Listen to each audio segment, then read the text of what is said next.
Olá, meu povo, tudo bem? Nesta segunda videoaula vamos aprender sobre o alfabeto manual, também conhecido como datilologia. Como este surgiu, situações em que ele é utilizado, assim como aprender a realizá-lo. Bem, a história da datilologia remonta às primeiras tentativas formais de educação de surdos. De acordo com Ribeiro, 2012, atribui-se ao espanhol Pedro Ponce de León, monge da ordem dos beneditinos, a invenção do primeiro alfabeto manual conhecido. Este tratava da representação manual das letras do alfabeto. Mas para que serve este alfabeto manual? Vou explicar. A datilologia é utilizada para expressar nomes de pessoas, localidades e outras palavras que não possuam um sinal. Graficamente dizendo, sempre que virmos uma palavra escrita com todas as letras maiúsculas e separadas letra por hífen, significa que devemos fazer a datilologia dessa palavra. Vejam um exemplo.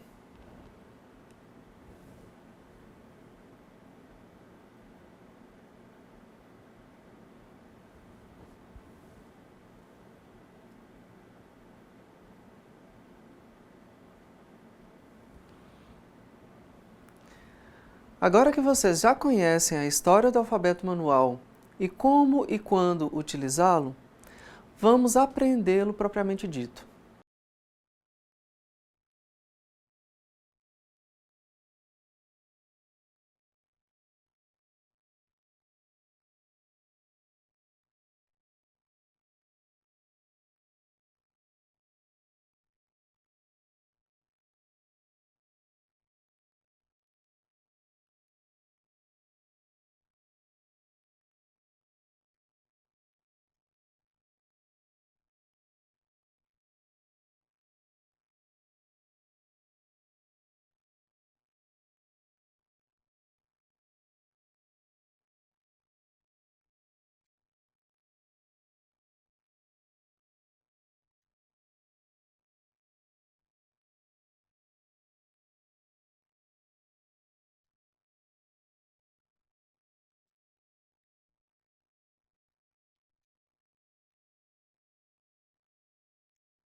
Tranquilo, não é mesmo?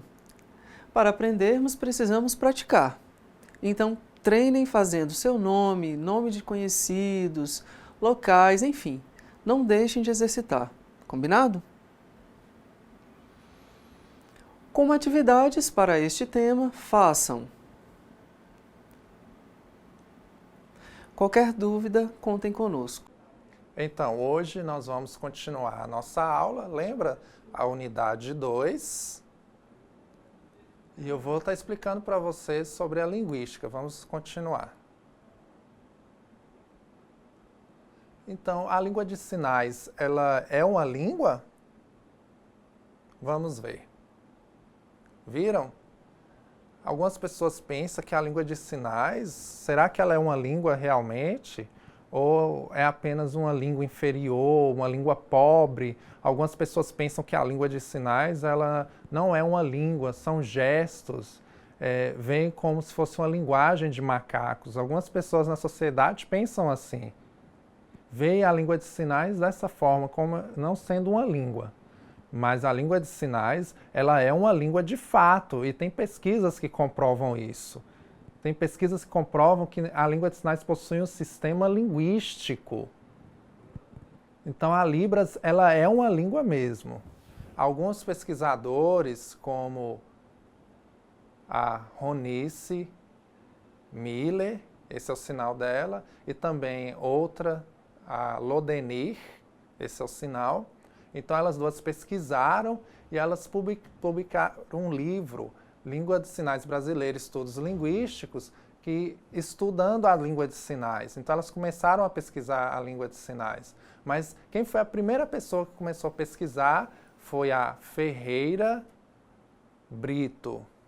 Aqui no Brasil, a Ferreira Brito foi a pioneira na pesquisa linguística. Ela começou a pesquisar os indígenas, a língua de sinais indígena, e fez uma adaptação para Libras. Ela fez uma adaptação para Libras, língua brasileira de sinais. Então, tem vários pesquisadores e a partir daí foram desenvolvidas inúmeras pesquisas sobre o assunto. E eu vou estar apresentando isso para vocês.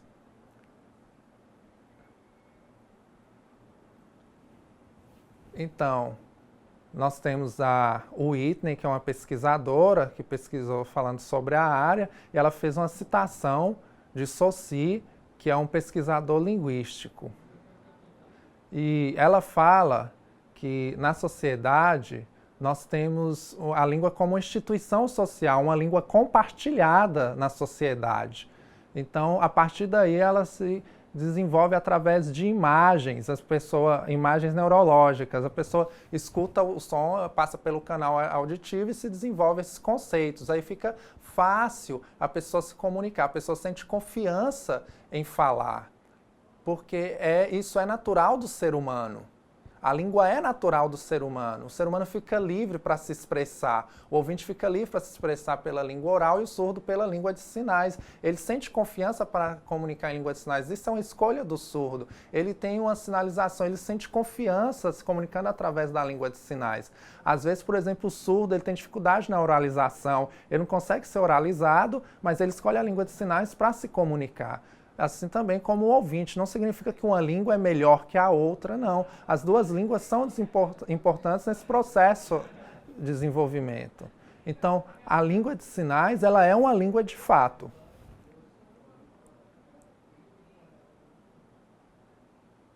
Eu vou falar para vocês sobre as propriedades das línguas humanas nas línguas de sinais. Então, tem várias pesquisas, a Lodeni e a Ronice, que desenvolveram e elas publicaram e falaram sobre esses elementos, sobre essas propriedades da língua de sinais. Então, nós temos a flexibilidade e a versatilidade.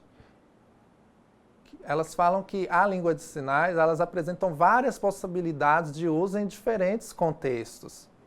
Então, em qualquer tipo de contexto, a pessoa pode ser tanto na língua oral quanto na língua de sinais, a pessoa pode se expressar, por exemplo.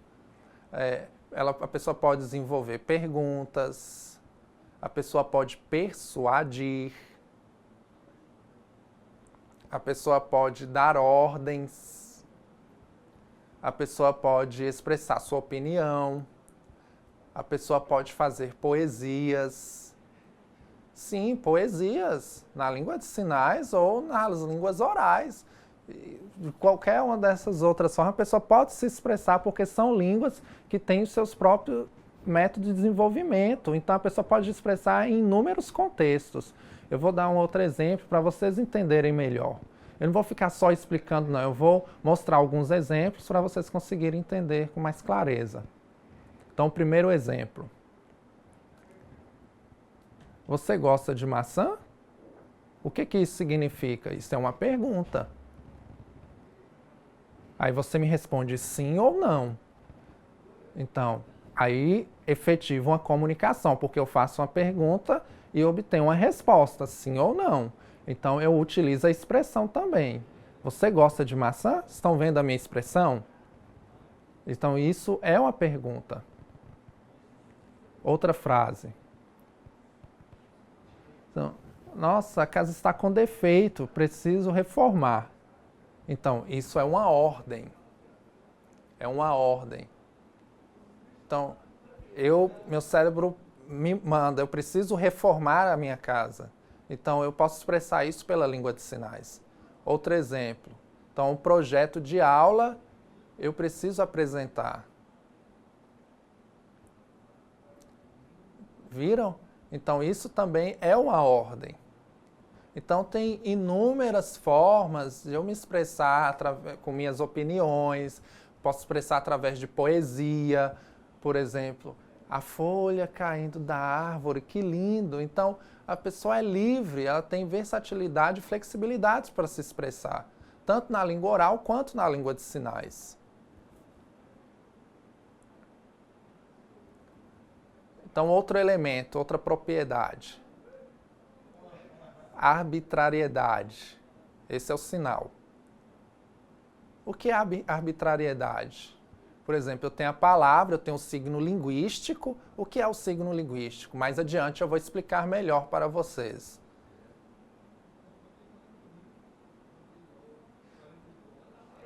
A palavra signo linguístico. O que significa? Eu tenho o significante e o significado. Esse é o sinal de significante e significado. Então, eles correlacionados entre si formam o signo linguístico.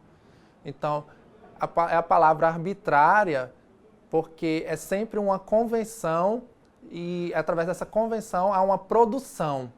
Então, na língua de sinais, ocorre essa convenção, essa produção de sinais.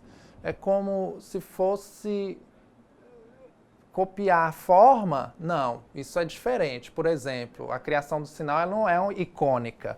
Essa produção de sinal, ela não é icônica, ela não é como a forma das coisas, dos objetos. Não, ela é feita em uma convenção e é formada esses sinais. Assim como ocorre a convenção nas línguas orais, também ocorre essa convenção na língua de sinais para produzir os sinais. Por exemplo, eu tenho o sinal de conhecer. Esse é o sinal de conhecer. O que significa? Ele não tem significado nenhum, mas ele é um sinal arbitrário. E também a palavra conhecer, só a palavra ela não tem significado. Eu não sei o significado da palavra conhecer. Assim também é um sinal conhecer, eu não tenho significado. Eu tenho o sinal de amigo. Viram? Ele não tem significado. Eu não sei o significado do sinal, é um sinal arbitrário. O sinal de trabalho. É diferente, né? Às vezes eu posso fazer o gesto, né, de trabalho, esse gesto é um sinal icônico, porque é um gesto. Mas o sinal linguístico da língua é esse, de trabalho, é um sinal arbitrário. Isso é muito interessante, muito bonito isso. Também o sinal de sujo. Que sinal é esse? Então, tem inúmeros sinais arbitrários que foram produzidos nas línguas de sinais.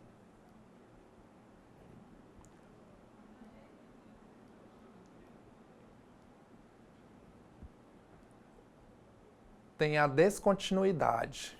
O que é a descontinuidade? Então, eu tenho a palavra lá, essa palavra ela tem uma diferença mínima entre ela. E entre ela e seu significado. Então, eu tenho lá duas palavras, essas duas palavras são parecidas, mas ela tem uma diferença mínima. Ela tem um nível linguístico, fonológico, sintático. Por exemplo, eu vou mostrar para vocês na língua portuguesa.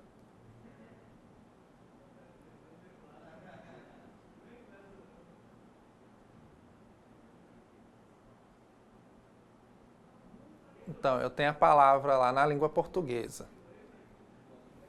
O som dessas palavras são iguais? Não, ela tem uma diferença mínima. Então, a diferença mínima nas palavras, eu tenho a palavra bala e a palavra mala. Então, o som delas são iguais? Não, elas têm uma diferença mínima, que é o B e o M, que são diferentes, porque o restante da palavra ala são iguais. Mas o B e o M são diferentes, têm um som diferente. Como é isso na língua de sinais? Tem sim, isso na língua de sinais ocorre da mesma forma. Eu vou apresentar para vocês. Eu tenho lá o exemplo de trabalho, sinal de trabalho, tem um parâmetro, a configuração de mão, a localização, e tem o sinal de videocassete, o sinal de trabalho e videocassete. Qual é a diferença mínima entre esses sinais? É o movimento de trabalho e o movimento de videocassete, porque a configuração de mão é igual e o ponto de articulação também. Agora, a diferença mínima entre eles é o movimento. Então, eu tenho a descontinuidade na língua portuguesa e na língua de sinais também. Outro exemplo, o sinal de moreno. Olha, o sinal de surdo. Viram? Moreno e surdo. A localização, o ponto de articulação é igual, né? O ponto de articulação deles são iguais. A mesma configuração de mão e o mesmo ponto de articulação, mas a diferença mínima entre eles é o movimento. Eu tenho o sinal de mãe. Em vários estados tem os sinais diferentes de mãe. Esse é o sinal de mãe aqui. No sul, o sinal de mãe é esse. Eu tenho o sinal de perigoso. Então, o movimento é essa diferença mínima entre o sinal. Também eu tenho outros sinais, como biscoito, perigoso, falha, mãe. 4 sinais, nossa!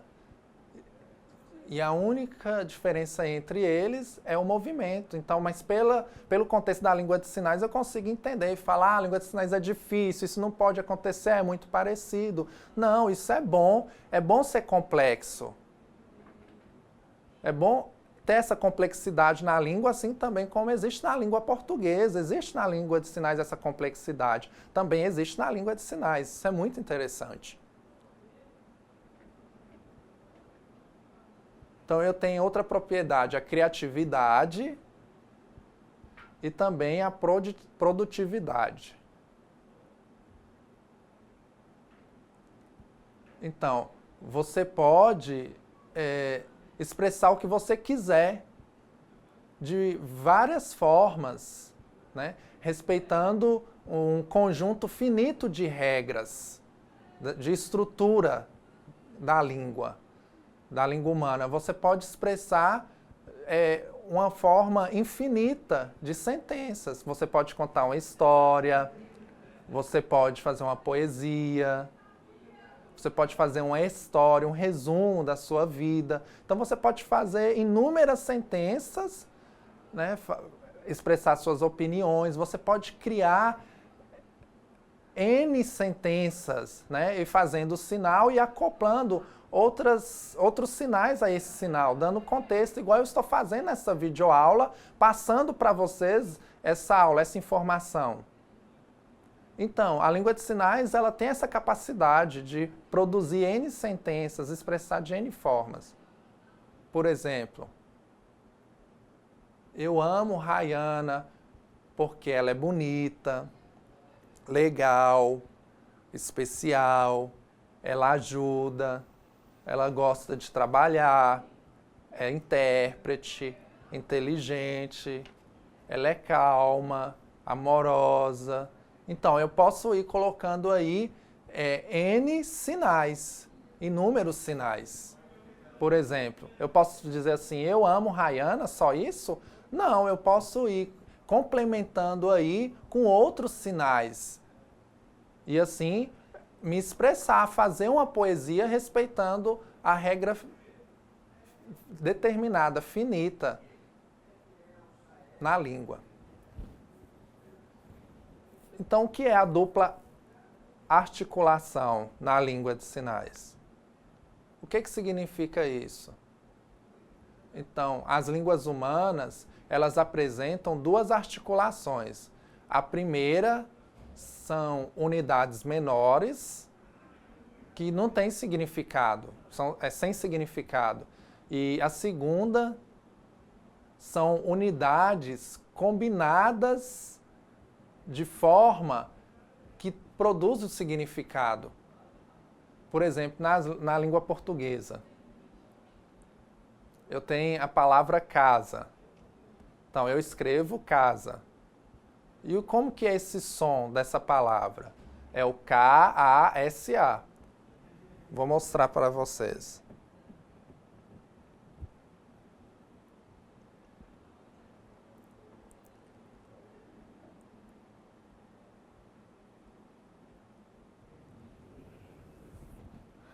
Então, eu tenho o K, por exemplo, na dupla articulação, né? Então, na primeira unidade, o K tem algum significado? Só o som, K? O A sozinho tem algum significado? E o S? Agora, o K combinado com a unidade, a outra unidade, aí sim eu tenho a palavra, e a palavra tem um significado na língua portuguesa. Agora, na língua de sinais, nós temos a configuração de mão. Então, a configuração de mão sozinha, ela é sem significado. O movimento sozinho é sem significado.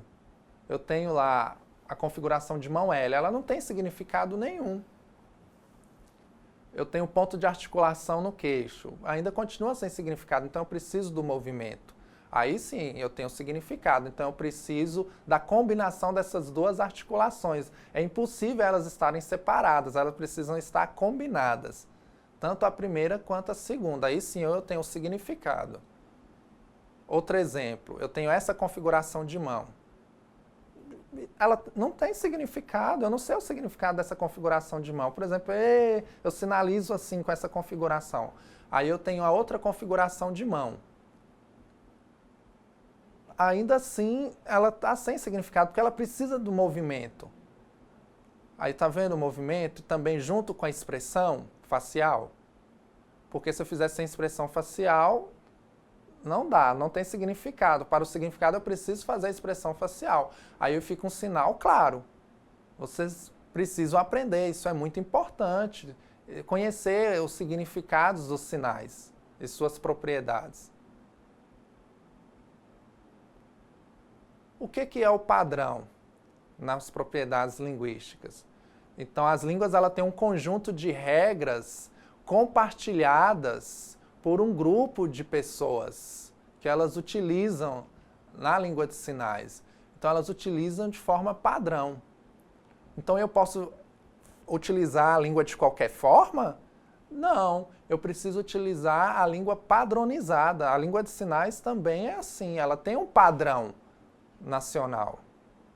Por exemplo, eu vou ensinar a letra D. Então, essa é a forma correta, é a regra correta. Eu não posso fazer a letra D dessa forma. Ou então fazer a letra D assim. Então, tem algum sentido? Eu estou respeitando a regra? Não. Então, ela tem um padrão, uma padronização, para ela ficar clara. Então, a língua de sinais, ela tem essa padronização. Então, eu preciso obedecer essas regras de formação de sinais e de sentenças. Eu preciso respeitar. Por exemplo, falar, eu faço de qualquer forma. Por exemplo, meu sinal, eu faço dessa forma. Ou dessa forma, ou dessa forma. Não, eu preciso fazer essa forma. Então, você precisa fazer a forma correta do sinal. Utilizar a forma padronizada do sinal. Está claro?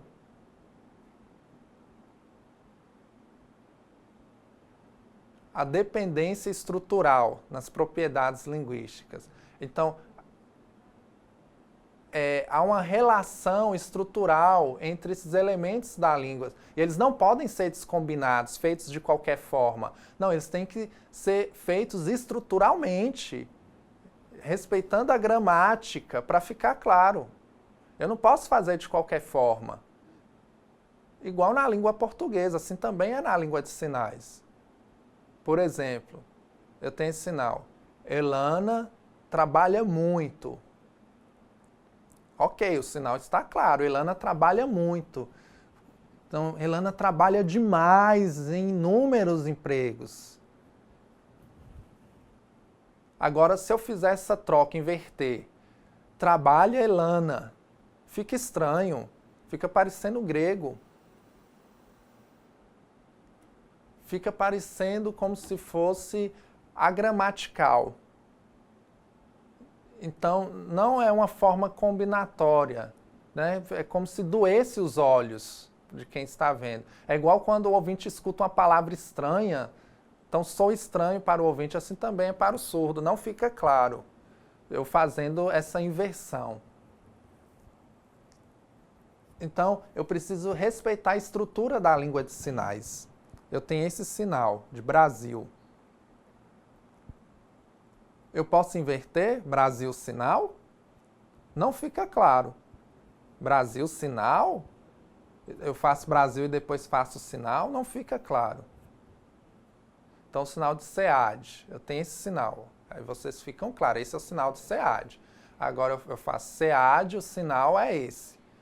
Aí fica claro. Agora, se eu fizer essa inversão, sinal SEAD, não fica claro. Então, eu preciso acompanhar, vocês precisam acompanhar a língua de sinais. A produtividade da língua de sinais. Isso é muito importante, acompanhar essas propriedades da língua. Agora eu vou falar para vocês sobre os mitos da língua de sinais. O que é o mito?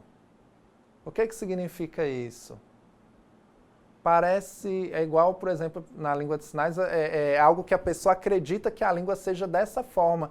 É como se ela visse, sem conhecer, né? Vê-se pelas costas, e quando ela conhece, ela vê que realmente é diferente, que o que ela sabia era um mito. Então, eu vou explicar alguns mitos para vocês. Desculpa, eu vou explicar sobre o termo mito. O que significa o mito? Então, no dicionário, fala que a palavra mito explica esse termo, que é uma narrativa de significação simbólica, transmitida de geração em geração dentro de um grupo, que considera verdadeira por ele. A pessoa a considera verdadeira como coisa ou pessoa fictícia, como se fosse real. Não é real. Então, a sociedade tem alguns mitos sobre a língua de sinais, que elas pensam até hoje que a língua de sinais é dessa forma, e eu vou apresentar alguns para vocês.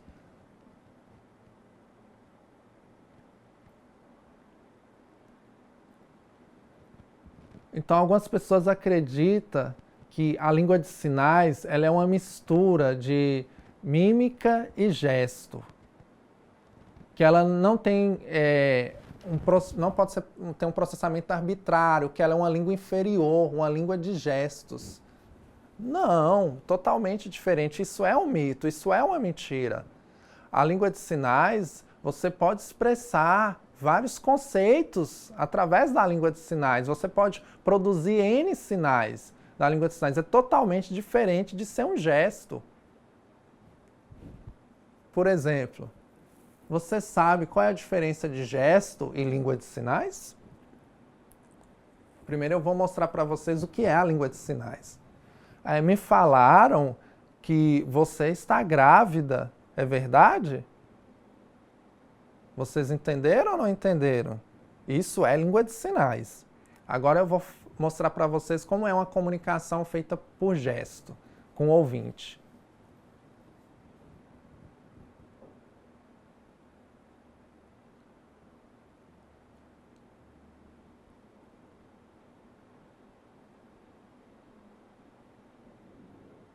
Viram a diferença entre gesto? Gesto é uma forma, como se fosse uma estratégia de comunicação, uma forma pejorativa de comunicar.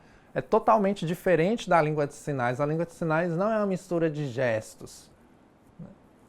Então, você pode se comunicar, assim como também pode se comunicar em língua portuguesa. Às vezes falta sinal, como que eu vou fazer? Não. Você pode fazer uma convenção e aí produzir os sinais que faltam, através de um estudo.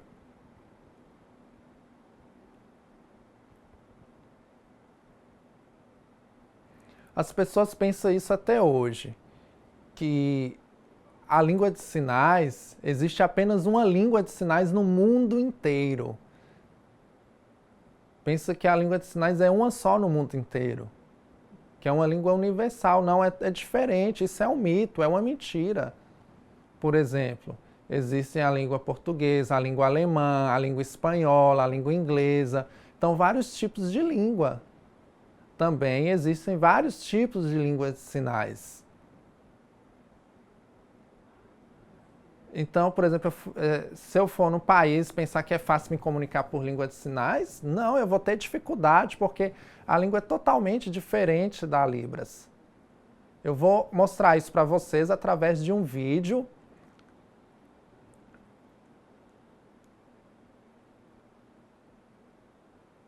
Então, vocês assistam o vídeo, a palavra mãe e a palavra pai. As várias formas de sinais que existem no mundo das palavras mãe e pai.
Vocês viram?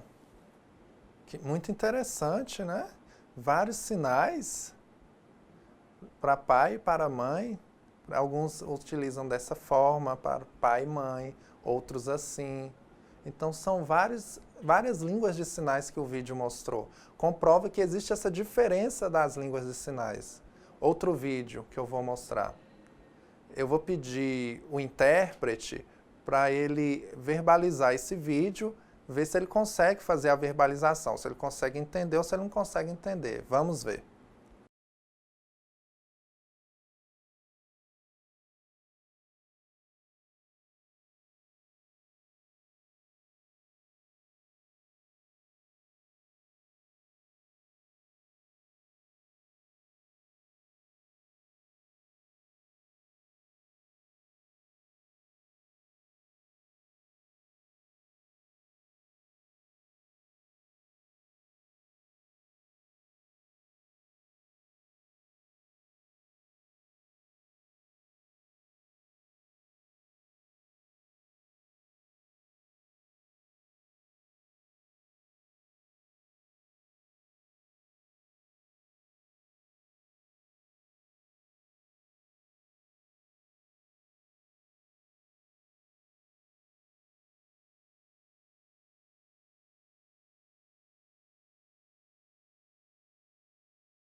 Vocês viram?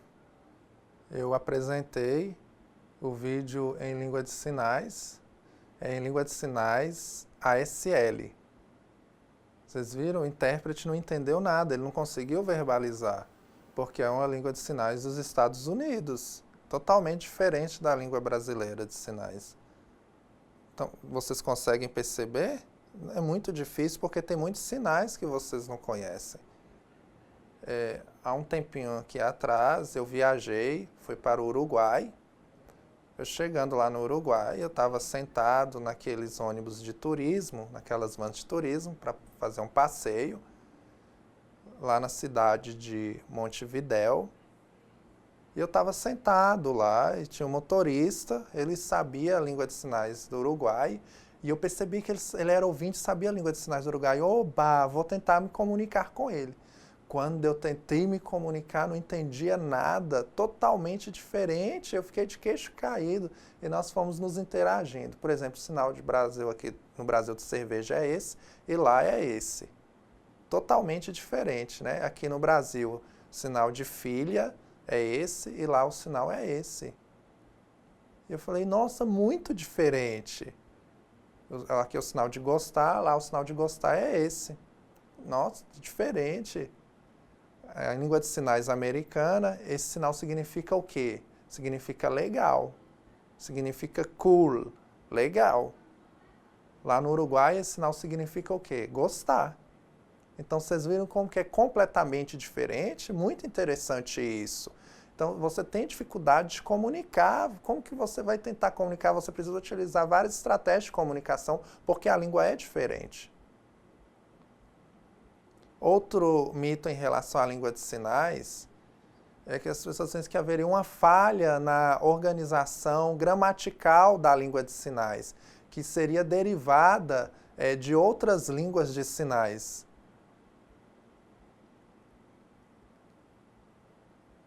Então as pessoas pensam que há um erro na organização gramatical, que haveria uma falha na organização gramatical da língua de sinais, que elas seriam pidgin, né? Então elas não teriam estrutura, ela seria inferior às outras línguas orais. Então as línguas orais seria superior e a língua de sinais seria uma língua subordinada às línguas orais. Mas isso não é verdade. As línguas de sinais, elas surgiram, por exemplo, a língua de sinais daqui do Brasil, a Libras, ela teve origem aonde? Lá na França.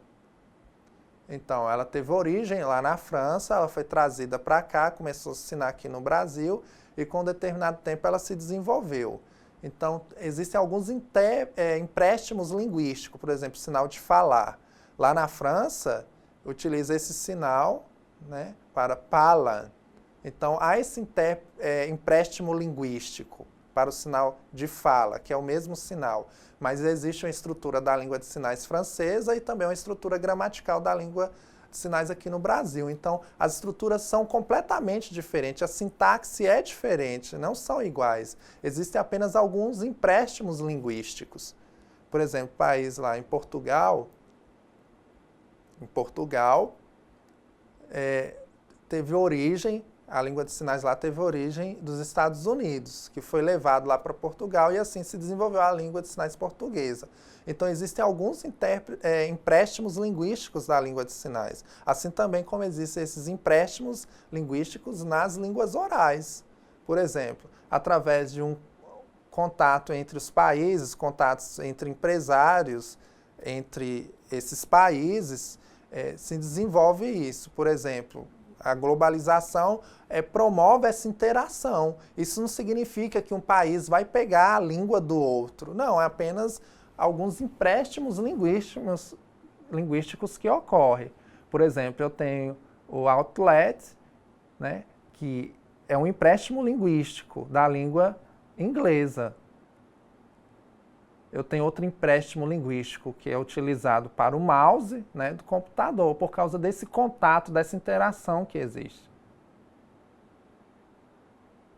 Então, eu tenho a Black Friday, né, que toda sexta-feira, né, tem essa promoção. Então, a divulgação dessa promoção, toda sexta-feira. Então, houve esse empréstimo linguístico da língua inglesa.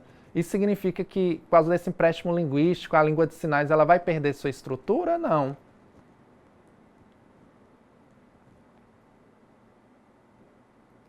Outro mito em relação à língua de sinais é que a língua de sinais seria um sistema de comunicação superficial. Parece que o conteúdo seria restrito, sendo estética, expressivamente uma linguística inferior ao sistema de comunicação oral. Mas isso não existe, isso é um mito. Porque a língua de sinais, e tanto quanto nas línguas orais, elas são línguas de fato. Então, as línguas orais têm a sua complexidade, assim também como as línguas de sinais têm a sua complexidade. Então, você consegue fazer poemas, fazer perguntas, expressar sua opinião, persuadir, o que você tiver vontade de fazer nas línguas de sinais, porque ela é uma língua completa, ela é uma língua que tem vários níveis, ela não é uma língua inferior, ela não é uma língua qualquer. Então parece que a língua de sinais é uma língua inferior, uma língua subordinada? Não, ela é uma língua desenvolvida.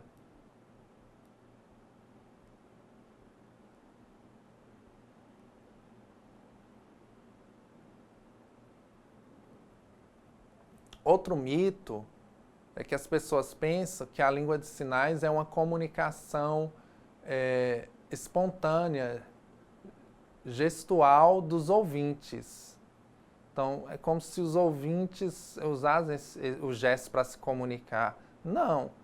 A língua de sinais você pode se comunicar de fato através dela. Por exemplo, quando um surdo encontra o ouvinte, às vezes o ouvinte ele sabe um pouco de língua de sinais e o surdo ele é bem fluente em língua de sinais. Se ele comunicar dessa forma, o ouvinte não vai conseguir entender, porque a língua de sinais é a língua do surdo. Não? Então ele consegue se expressar de N formas através da língua de sinais, porque ele já tem esse processo neural completo.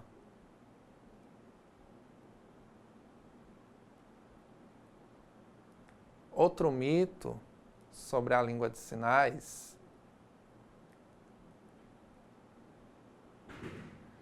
por ela ser organizada espacialmente, ela estaria representada no hemisfério direito, que teria essa função de processamento espacial. E o hemisfério esquerdo é responsável pelo processamento da linguagem. Lembra que eu expliquei isso para vocês na unidade 1? Lá atrás eu expliquei na outra aula, eu expliquei para vocês, isso está totalmente claro, que o ouvinte ele tem a separação do hemisfério direito e do hemisfério esquerdo, assim também como o surdo. Então, essa separação é feita de forma igualitária. A única diferença é que, nesse processo do surdo, há uma correlação entre si, uma correlação entre o hemisfério direito e esquerdo. Então, a Ronice, ela pesquisou e ela fala sobre os componentes gestual da língua de sinais. Que a língua de sinais ela tem esse componente gestual, porque esse componente não é separado da língua. Então, a língua de sinais ela tem alguns componentes de gestos. Por exemplo, amanhã eu vou ver, vou ligar, como que eu vou fazer? Viram? Isso é um gesto. Tem um gesto. Eu estou sinalizando e faço o gesto. Não significa que a língua toda é composta por gestos. Tem alguns gestos. Você consegue encontrar alguns gestos na língua porque é impossível separar esses componentes da língua. Por exemplo, eu falo tchau, oi, tchau. Tá vendo? Eu estou fazendo um gesto, que é um sinal que está dentro da língua.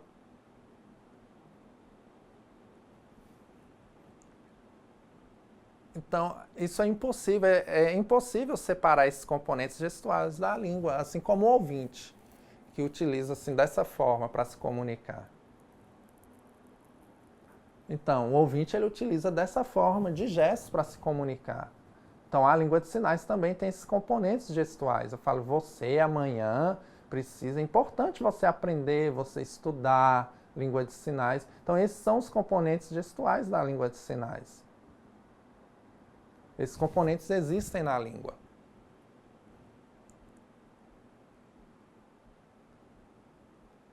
Então, bons estudos para vocês, né? Hoje, nós vimos a unidade 1 e 2. Né? Vocês aprenderam? Vocês podem, se tiver alguma dúvida, vocês podem perguntar ao tutor, né? Para ele vai te responder. E também, se vocês tiverem dúvidas, pode se reportar diretamente a mim. Vocês podem procurar o tutor e também me procurar para que nós tenhamos essa interação. Às vezes você fala que, não, que eu não vou olhar, vou deixar isso para lá. Não, eu vou estar atento às discussões. Então, bons estudos para vocês. Até a nossa próxima videoaula, tá bom? Tchau, um abraço e um beijo. Tchau.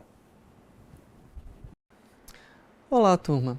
Nesta terceira videoaula, vamos abordar os temas relacionados a encontros e apresentações. Para isso, precisamos aprender sinais de cumprimentos, números e sinais pessoais. Vamos lá?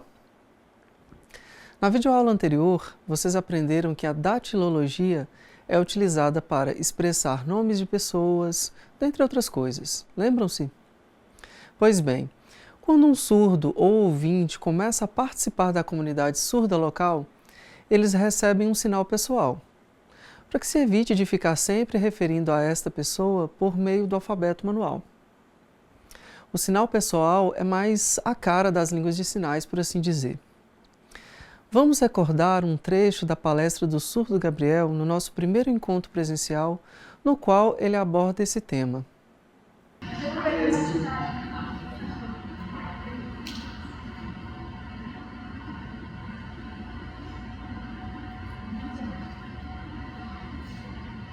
Isso, depende, porque assim, a gente tem que ter um contato com a pessoa, por exemplo, vocês precisam ter contato com o surdo. Isso, e se você combinar com o surdo, olha, eu estou precisando de um sinal, aí ele vai criar para você. Tem que ser mais um contato, interação, isso. Meu sinal para ser criado foi uma dificuldade, porque o surdo me olhava, e nada, Alex. Nada. Depois ele me olhou e falou, vai ser esse. Aí ficou esse. Fala pra ela que às vezes demora, né? Rápido, né? É normal, acontece. Pode ficar tranquilo. Viram? Conforme Felipe, na página 33 de seu livro, cuja referência aparecerá aqui, sinal pessoal é um nome próprio, o nome de batismo de uma pessoa que é membro de uma comunidade surda. Esse sinal geralmente representa iconicamente uma característica física da pessoa. Então, como vocês viram no vídeo da palestra e em videoaulas passadas, o meu sinal é este. O de Elana, nossa intérprete, é este. E como seria o sinal de Jô Soares? Vamos pensar um pouquinho?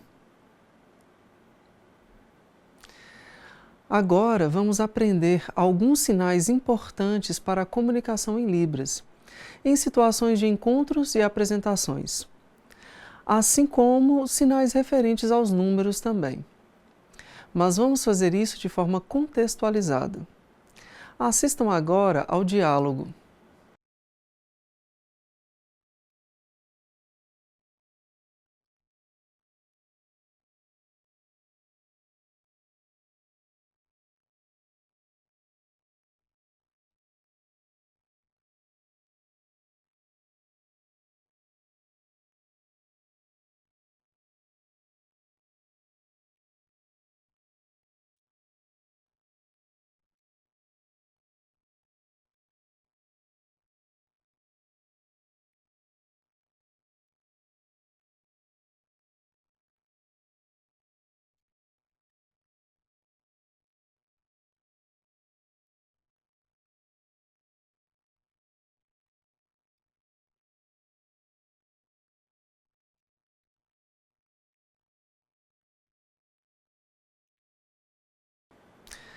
Bacana, não é mesmo? Vejam na revisão os sinais enfatizados no diálogo que vocês acabaram de assistir e alguns outros sinais.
Ótimo!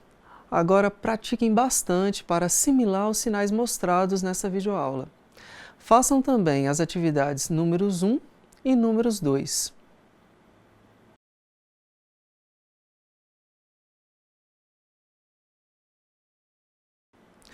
Bons estudos, até mais!